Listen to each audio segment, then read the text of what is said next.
I'm Indy Neidell. And I'm Per from Sabaton. And this is Sabaton History live on the Sabaton Cruise. Am I correct? Can you guys say hell yeah?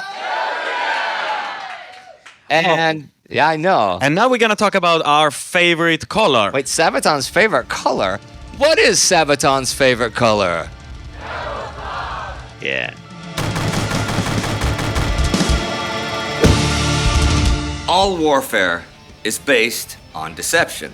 This is the wisdom bestowed upon us by Sun Tzu. He teaches us to appear weak when we are strong and to seem distant when we are near. For soldiers, the best way to achieve such illusions is through the modern art and the modern techniques of camouflage.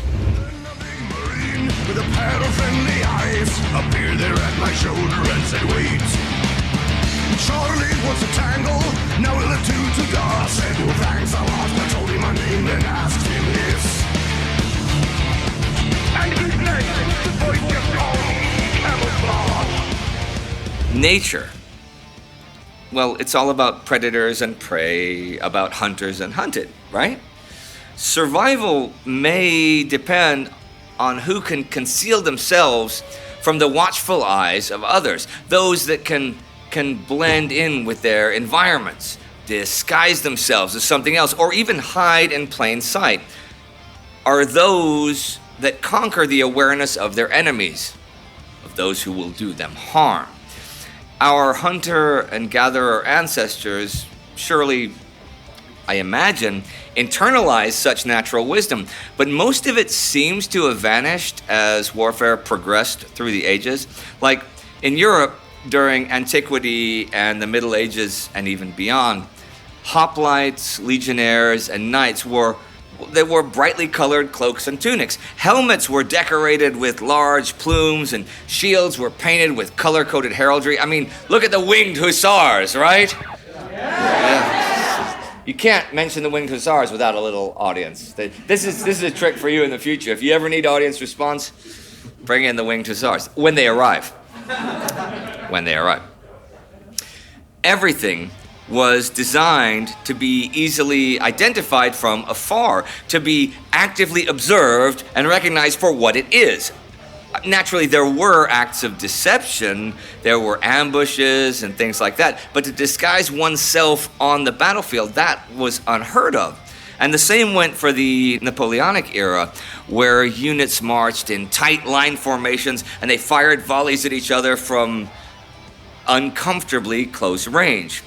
Accompanied by drummers and buglers, the men wore bright red coats and had large regimental flags. A major reason why this dress code began to change at the end of the 19th century was the technological leap forward. For one thing, firearms became more accurate even over longer distances, and artillery more mobile and more devastating. So it was necessary to conceal soldiers in order to reduce casualties. A big wake-up call was the Franco-Prussian War. Until then, most European nations modeled their armies after the Grande Armée, as France was the standard of military might. With its light blue coats and bright red pantaloons, their uniform was to mirror their doctrines of élan and esprit de corps. However, the Prussian victory caused some to rethink that image. The Prussians wore a dark blue-gray color combination, which proved to be much harder to observe over longer distances. Those some who rethought their image did not include the French, though, who began World War I 40 years later, still in their brightly colored uniforms, and a month later changed them because of devastating casualties, which they were taking because they were wearing brightly colored uniforms and everybody else had machine guns. Also, in the late 1800s, the British were engaged in several asymmetric wars in their colonies, and here the enemy's main hit-and-run tactic was to hide and conceal himself. So the old obvious red coats did not work at all. The olive brown khaki, the color of dust, was the uniform of the future because of its natural camouflaging effect. Overall, camouflage is many things and wears many names, right? Transposition, relocation, substitution, displacement. But in the end, it comes down to one thing: persuading the viewer that there is nothing there when there is actually something there. It is a form of visual warfare, not fought by the gun, but by the paintbrush and the clever use of foliage and netting. In order to make a soldier or an object hide in plain sight, he or it must meld into the background and become one with the surroundings. The Great War was pretty much the first conflict that made such camouflage techniques a universal practice. In and out of the trenches, every soldier was taught to conceal himself, his position, and the guns and the vehicles around him. Soldiers covered their steel helmets with soot, paint, or sacking to reduce shine. The French ditched the red trousers. The Germans added concealing flaps over their tunic buttons, and the Scots even applied khaki camo covers to their kilts. In short, muddy battlefields needed muddy uniforms. It was near the river bank when the ambush came, and I thought this was the end that we were had. Then a bullet with my name on came and buzzed into a bush, and the big marine, he swatted with his hand. Just like it was a fly! It did not take long for camouflage to become a real science. Naturalists have always looked to the animal world and how animals conceal themselves from visual detection and surveillance. Nature paints animals the darkest where the sun shines the most, and the lightest where it does the least. The three-dimensional shape of animals is further flattened by graduating tones, from dark fur on top towards, like the white fur on the belly. This basic principle of countershading was consequently applied to uniforms and the surfaces of guns and vehicles. The second principle of visual camouflage involves concealment and disrupting coloration. Irregular brushstrokes making asymmetric paint schemes on the surfaces of objects can eliminate their shapes and their outlines. Stormtroopers, for example, would sometimes paint their helmets in different earth shades in order to remain unnoticed for as long as possible. The British would try to disguise the rather obvious rhomboid shape of the Mark I tank with elaborate color schemes of ochre, red, brown, green, and black. When it came to camouflaging aircraft, artists were at first uncertain of what to do, though ironically it was the introduction of planes and the use of balloons that made camouflage techniques on the ground a necessity to avoid being spotted and observed. During the Great War, there were two schools of thought about planes. The first wanted to disguise their fabric surfaces with camouflage patterns and colors like Brunswick green, Venetian brown, or pale blue. The second wanted to stand out and go back to the era of individual knights and go nuts with personalized paint jobs and anything goes approach with bright reds, yellows, and blues and colorful emblems, tactical symbols, and squadron markings like the Red Baron and his flying circus. Now, what is really difficult to camouflage is a ship. Concealing it from view is not possible because on the high seas, there's nothing to hide behind except maybe fog, but that's pretty much it. The only option is visual deception by using the effects of counter shading. The British called it the dazzle camouflage and made the dazzle ships. Camouflage that was to break up the shape and outline of a warship by using contrasting shades of light and dark. A white area with high gloss was contrasted by darker and paler shades of gray and black. And the irregularity of the paint job made it very difficult for an observer to assess the correct size, type, speed, and sometimes even direction of travel of the ship. And since naval warfare relies heavily on accurate calculations, even a slightly wrong assessment can lead to tons of ordnance harmlessly falling into the ocean. The art of camouflage was not without its critics, though. Many military men called it mumbo-jumbo and disregarded it as a science. Such a reaction was quite understandable, since camouflage goes actively against the military's natural obsession with order and control. Troops are drilled to keep everything clean and neat and polished, and most importantly, to have everything standardized. Camouflage, with its reliance on irregularity, improvisation, and diffusion, was anathema to that thinking. The traditional military mindset was all about dominating the battlefield by sheer physical force, right? Not by games of hide and seek. But now came in all these artists and filmmakers and set designers and cartoonists and sculptors and stage performers making camouflage and turning all of this on its head. There's also a psychological aspect. Camouflage is both a magic that protects soldiers from harm, yet at the same time plays a trick on their eyes by deceiving them. Artist Julian Trevelyan, for example, writes, "I would arrive on the barrack square with pots of paint and brushes and set to work dabbing the shield of some anti-tank gun with spots of different greens and browns, touching in the underside of the barrel itself with pure white on the principle of gazelles. Against the dreary barrack walls, it looked an unholy mess. But when it was wheeled out into the country and placed against a hedge, there were cries of astonishment at my magic." The Second World War saw the standardization of camouflage patterns on uniforms, tanks, and airplanes. No one returned to colors of bright red, white, or blue outfits anymore. And instead, pretty much everyone focused on some sort of brown, olive, or khaki drab.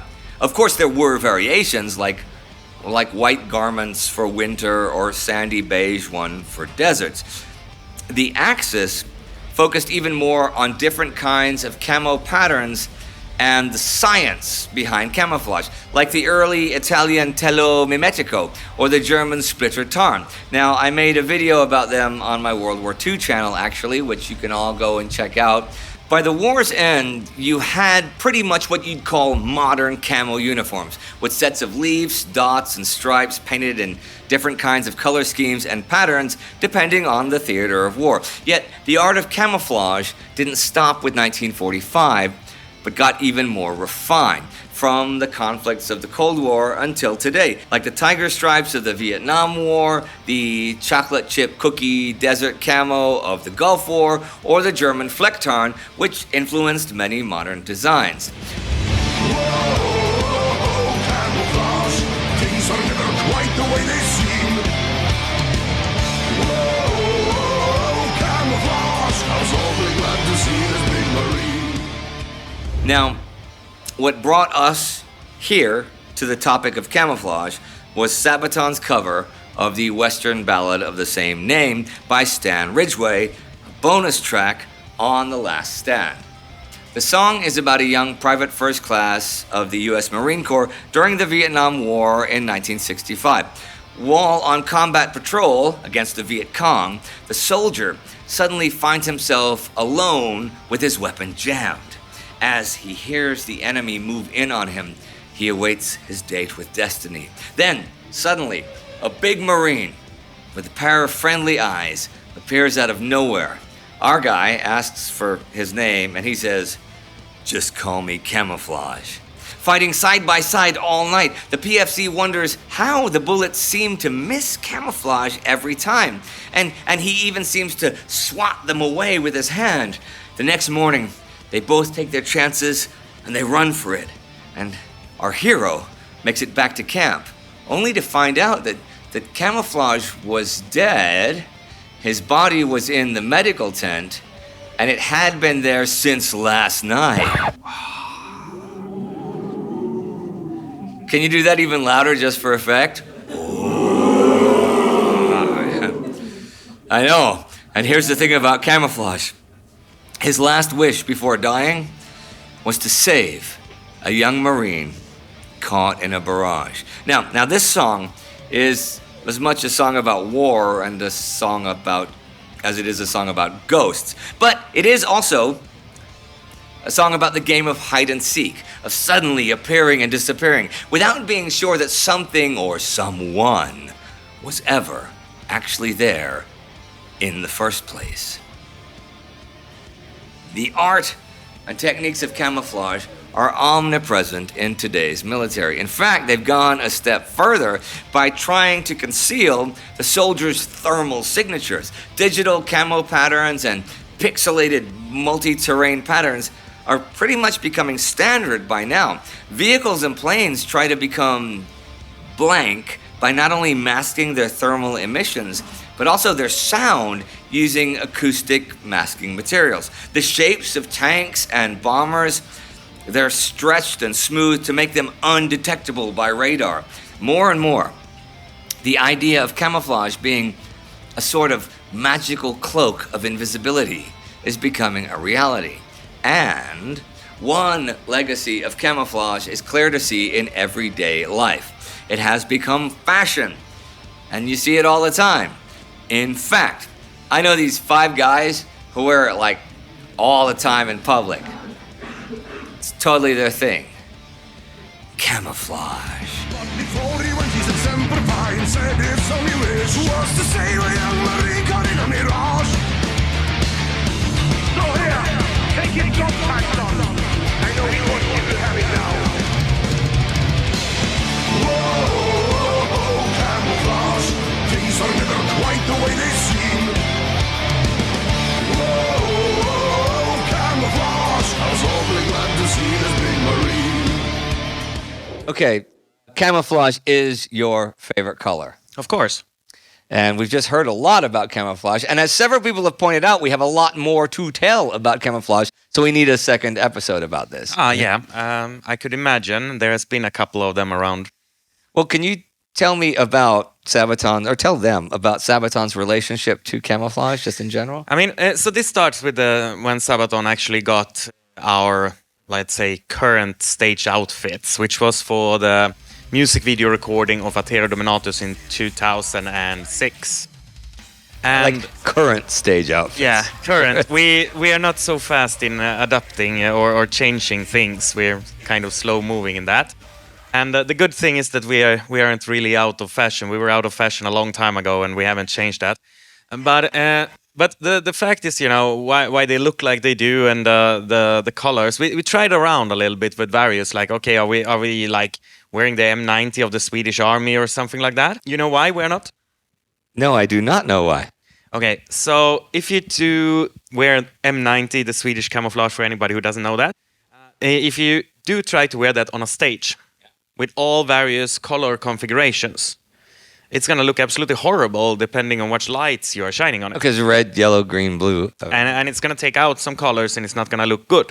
Okay. So we had to choose a non-color camouflage. So you had to choose camouflage that was not camouflage. Kind of. Okay. And so we ended up with black and white because it was the only one that resonates pretty well with all colors. So it's been 15, 16 years that you've been camouflage. But why did you guys choose camouflage in the first place? Was it just because you thought it was cool, or? We just needed to change from the leather and chains outfits that we had the first years. And we thought, okay, we need something that fits more to the newly discovered historical topic that we were doing. Cool. And then we say, okay, what do military people wear? Well, obviously, camouflage. And that's how we got into that. Now, when I was in high school, I finished... Were you wearing camouflage in high school? Camouflage pants, definitely. And I finished high school in 1985. And it was really in like 82, 83. And I'd never seen it before in my life. It was around then that camouflage pants became like a thing. And this was in Texas. I assume it was the rest of the country, but what do I know? But this was, or the rest of the world, sorry. But it was, but I had a pair of camouflage pants in like 83, 84. And I got them too long so that I could twist them around and stuff them into the top of my Converse high tops. Because that's, I know, you guys are stunned into silence by how cool I must have looked right then. But I like though that you've really stuck with it over the years. And the reason we're talking about Camouflage is not just you guys doing Camouflage; it's the song Camouflage as well. Of course. And how did A very odd one. a very odd choice, I think, for Sabaton to do. Not a bad choice at all, because it's a great song. But I mean, do you guys know the original? You guys ever listen to Stan Ridgway's Camouflage? Yeah. I mean, it doesn't seem like you'd listen to it and go, "Oh man, Sabaton should do this," right? It doesn't. You know what I mean? So I'm guilty. Okay. So I was the one who suggested that we're gonna do it, and I would say that we were in a little bit stressed when we were recording, and we wanted to do more songs than we actually had. So okay, we need to add a couple of extra tracks to the recording, and let's do. And I said, okay, we're gonna do this song Camouflage, and I think Joakim agreed to it without even listening to the song. Okay. So I sold him the idea that this will be great, and he's like, okay, well, if you say so, and then it was like arranged by Tobbe and Hannes, and they had no interest of adding the vocal melodies to their arrangement. Quite interesting take on this is that in the original there is not so many variations. It's like there's just one. It's 5 minutes of the song. Of the same it's thing. First chorus. So Hannes and Tobbe, they needed to write like various sections of it. So everything in that song is pretty much newly written. There's almost nothing original except for the lyrics. Okay, yeah. And so they wrote the guitar riffs, they wrote new arrangements for everything. And in the end, there's like, okay, Joakim, we did it. It's recorded. You can now go and sing. And he's like, how do I sing onto this?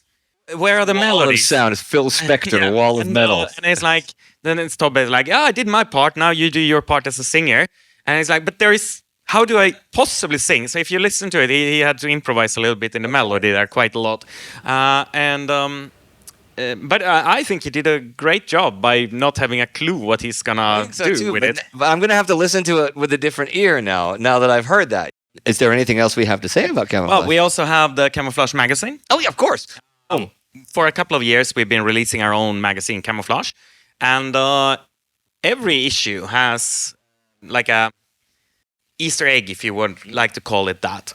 If you figure out what kind of camouflage each issue is, you can follow that all of them are unique and they have all a different camouflage. Maybe someday, some people might be like seeing, oh, it's they talked about that, or that interview was cool, and it was in the Camouflage issue, which has the Japanese special forces from 1983 and something very extreme. I mean, the most obvious one, obviously. So these kind of things that everybody knows about. Okay. Now, for those of you out there who are watching this that don't know about Camouflage the magazine, how can they get Camouflage? Well, anybody can get it by getting anything from our mail order. So, because we send it for free with every shipment from our mail order. Well, ladies and gentlemen, that is all for Camouflage. Yes. From Sabaton history. Thank you for watching. See you next time. Camouflage,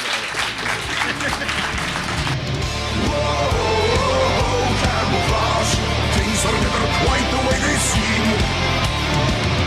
Whoa, camouflage, this was an awfully big marine. Thanks for watching. That was awesome, right?